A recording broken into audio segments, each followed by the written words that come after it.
Меня зовут Леонард. Приятно познакомиться, Вен. Зачем вы пришли? Чтобы подружиться с тобой и с твоими отцами. Но это разбивает мне сердце. Но почему?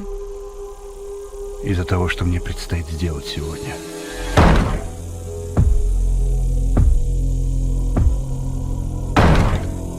У этой женщины в руках что-то вроде кирки с цепью и молотком.